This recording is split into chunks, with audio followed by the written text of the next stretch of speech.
Hoy reaparece el presidente Macri y estuvo con el presidente Milei, ¿no? Así es, Luis. Hoy reaparece a las 6 de la tarde en La Boca y con dos grandes ausencias, como decíamos antes, Patricia Bullrich, Horacio Rodríguez Larreta, pero en las últimas horas, el martes, estuvieron cerca de 4 horas reunidos Mauricio Macri y Javier Milei.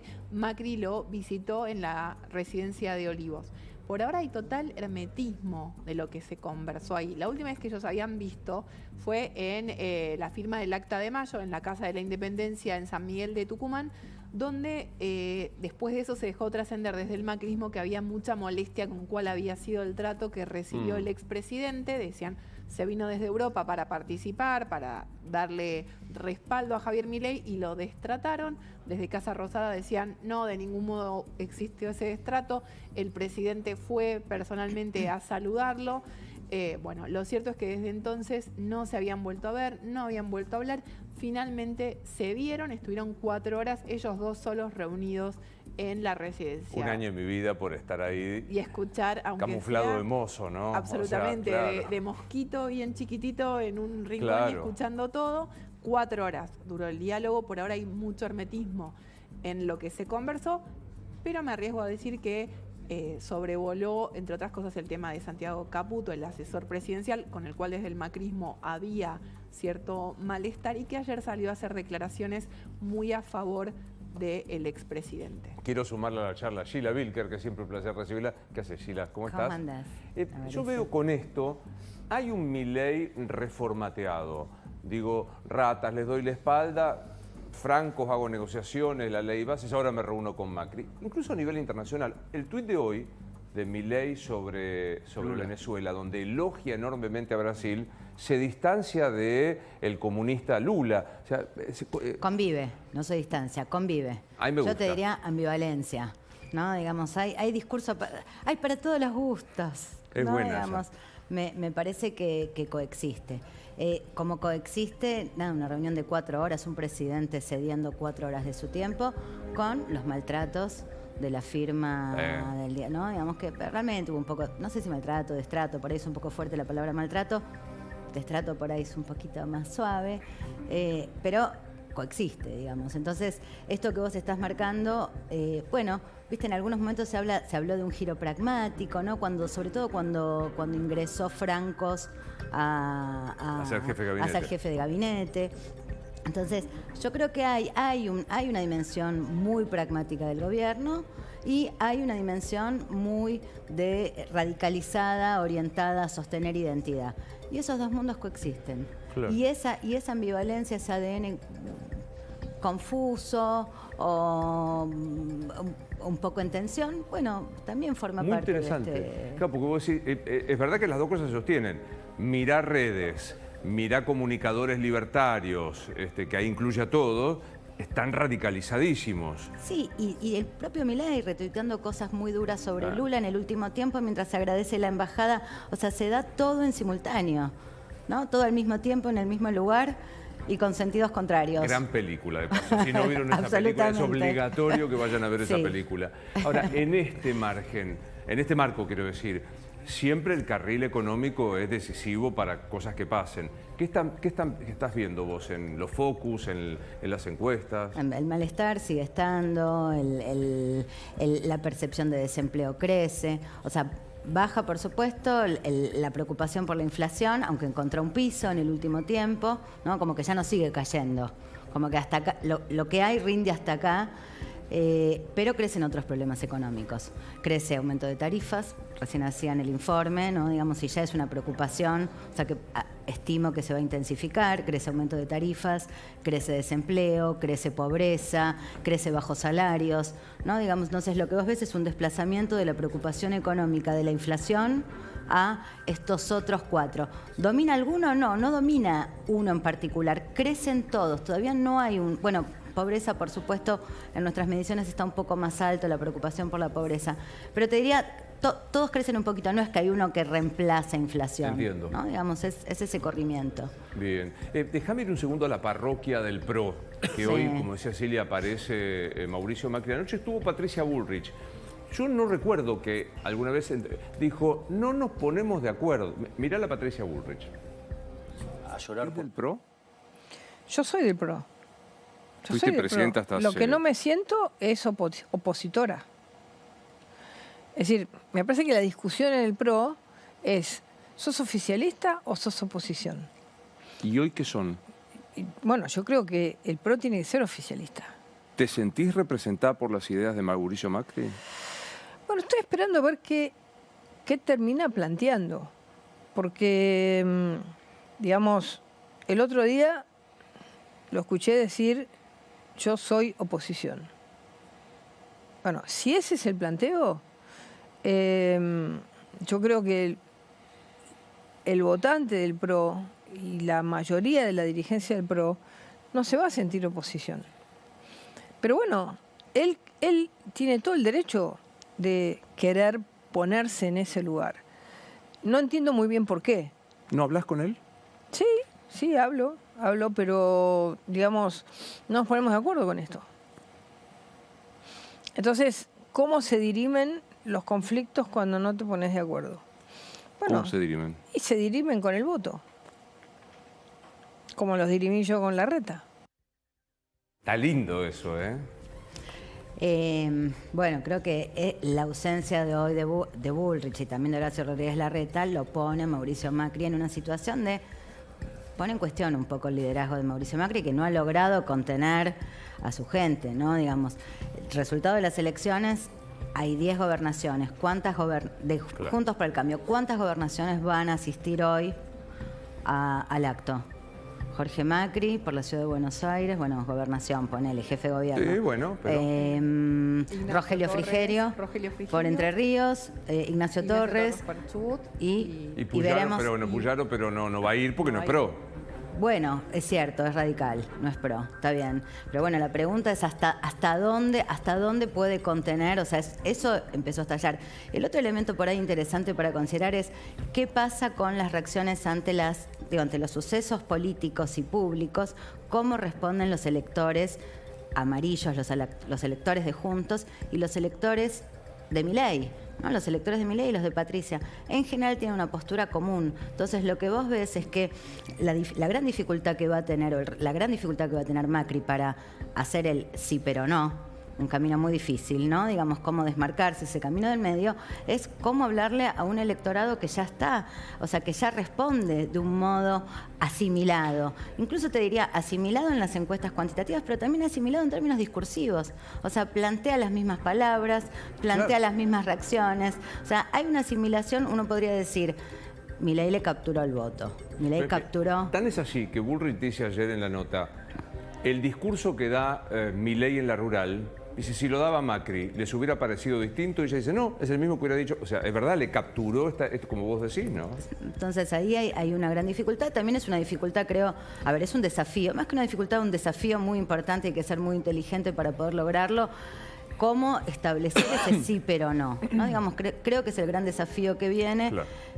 Porque, bueno, el otro día, hablabas de la rural. En la rural... Milei dijo con mucha contundencia, y yo creo que de alguna manera estaba hablándole a Mauricio Macri, no hay lugar para tercera vía, ¿no? Digamos, esto es blanco o negro, no hay tercera vía. Yo te diría que cuando vos ves el comportamiento social es difícil encontrar terceros caminos. Todavía hay cositas, pero es difícil. En general lo que hoy está dominando es esa lectura de Milei, del tablero, de dos vías. Entonces el sí pero no, bueno, y además porque los espacios de centro vienen teniendo grandes dificultades en Argentina. No, digamos, no es un fenómeno, no es el centro no funciona. No viene funcionando. Total. ¿No?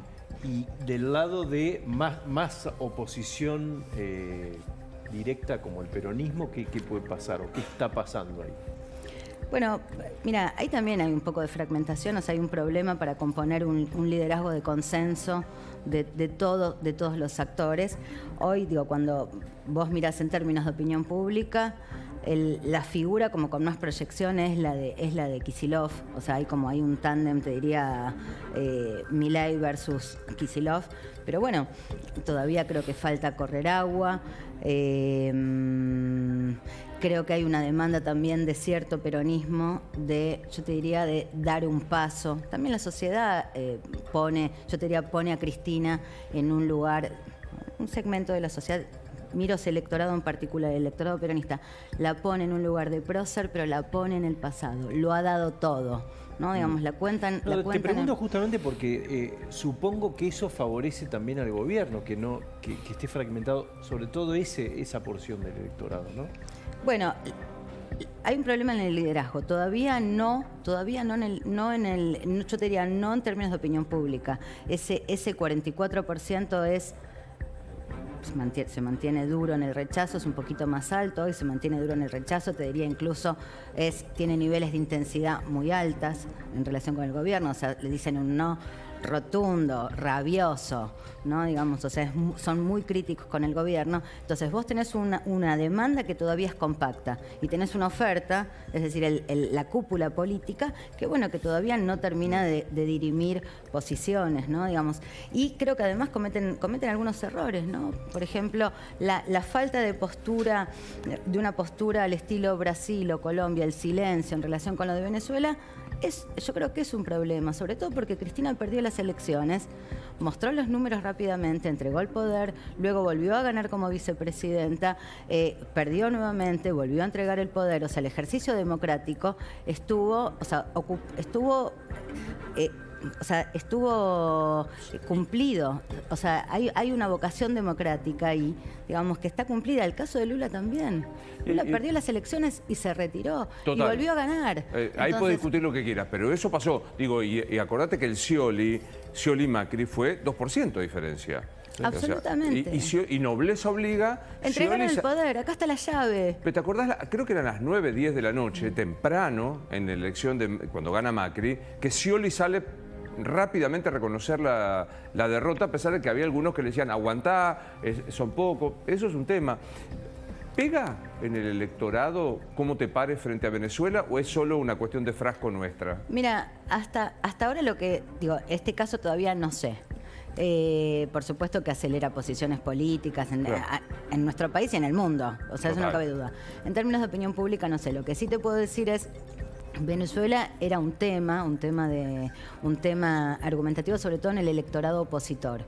El oficialista, era un tema en aquel electorado, ¿no? Digamos, en el gobierno anterior, era un tema que sensibilizaba a los electores, podemos decir, de Milei, de Patricia Bullrich, y que era indiferente al electorado panperonista. También es cierto que esto le da ocasión un poco, yo creo que Milei hay algo que hace en su discurso que es la asociación entre pobreza, socialismo, kirchnerismo, claro. Venezuela. Hay como una cadena de equivalencias ahí. Bueno, y hoy creo que está volviendo a desarrollar yo te diría, es eso que funciona bien en ese electorado, que es la asociación entre el kirchnerismo y Maduro, que es complicado por el carácter, por esta deriva autoritaria que está teniendo Venezuela, ¿no? Sheila, de cara al armado de 2025, por un lado está la Libertad Avanza, que desembarca cada vez en más provincias, toma cada vez más fuerza, y por otro lado una posición de los libertarios también de decir, bueno, si el PRO se suma, es el socio minoritario. ¿Cómo ves ese armado? Y bueno, también Mauricio Macri, que no logró contener a los propios, ¿no? Bueno, yo creo que está difícil, y viste cuando uno dice, está in progress. Está en progreso, todavía está en progreso, está en armado, todavía es un fenómeno que está, estamos a un año de las elecciones, estamos entrando a agosto. Sí. Bueno, en agosto del año que viene, si no cambia nada, van a ser las primarias, un año, 12 meses. No termina de estar claro. Yo creo que el universo PRO, el universo amarillo, sobre todo Mauricio Macri, no va a resignarse a ser un socio minoritario. Hasta ahora, una cantidad importante de los aciertos legislativos que tuvo Milei, de los logros legislativos, ¿quién se los dio? Macri, Macri, el PRO. El PRO, los 90 y pico diputados del PRO. Entonces, pensemos los penatos. O sea, los penatos, era la voz del oficialismo sosteniendo ley bases, DNU, qué sé yo. Entonces, ahí yo creo que la pregunta es la pregunta por el cuánto, también, por cuánto vale esto, también te explica este intento de desmarcarse, ¿no? Digamos, probablemente no esté hoy el PRO en condiciones de disputar con éxito una elección con La Libertad Avanza, pero sí con una capacidad de daño importante, y creo que eso es lo que están intentando poner en valor, ¿no? Pero vos dijiste algo que es interesante, que hay un discurso, ideas que fueron capturadas por Milei, que las tenía el PRO y que falta un año, o sea, todavía... Es poco. Es poco. Es muchísimo. Pero digo, en términos de si las PASO no se drogan, que no sé, Cecilia. A este ritmo no parecería. No porque, parece. Claro. Es este año. Este año. El gobierno tiene que terminar el proyecto, espera poder hacerlo, pero que ingrese al Congreso y se empiece a tratar antes de diciembre. O sea, 4 meses para presentarlo, conseguir que se trate. Y aprobarlo. Y aprobarlo. Y ya hay algunos que empiezan a encuestar, que si van juntos, que si van separados. ¿Tenés algo de eso? ¿Estás viendo? O sea, ¿te parece que ahí el PRO corre el riesgo de ser la segunda o la tercera fuerza? Bueno, para empezar, las elecciones del año que viene son distintas en cada provincia, porque ahí los gobernadores juegan, son elecciones. Yo te diría, va a haber 24 elecciones provinciales que en definitiva probablemente termine funcionando como un plebiscito del gobierno nacional en la lectura general, pero cada provincia es un mundo. Cuando nosotros medimos hoy a nivel nacional, lo que te diría es que todavía la preferencia por la figura o la cercanía por Mauricio Macri en términos electorales rinde un poquitito menos de lo que rinde Macri por cercanía política. O sea, es una situación, yo te diría, tiene grandes desafíos por delante. Tiene grandes desafíos porque además, bueno, hay una serie de ideas, en algunos casos vinculadas a la idea de republicanismo. Es una idea que no está en el léxico de Milei, no está, no, digamos, que es una sensibilidad que hoy una parte de la sociedad argentina tiene, que hoy, yo te diría, Mauricio Macri todavía no ha puesto a correr. O sea, hay ahí ideas y sensibilidades que puede activar. Todavía no las activaron porque creo que hasta ahora ha estado tensado el espacio político. Primero, en las tensiones internas entre Macri Bullrich y Macri Larreta, y por otro lado, por hasta dónde vamos, hasta dónde no vamos. Entonces, que pillamente Bullrich lo plantea bien. Muy bien, muy La bien. verdad que con sagacidad ya dice, yo no me siento cómodo haciendo oposición. Sos opositor, te ubica en un lugar difícil, ¿no? Pero al mismo tiempo no se saca la camiseta, no se saca la camiseta que dice PRO. No la resigna, ¿no? Total. Placer verte siempre. Gracias. Gracias. Gracias. Nos vamos a la redacción del Diario de la Nación. Allí está Inés Capdevila. Buen día, Nación.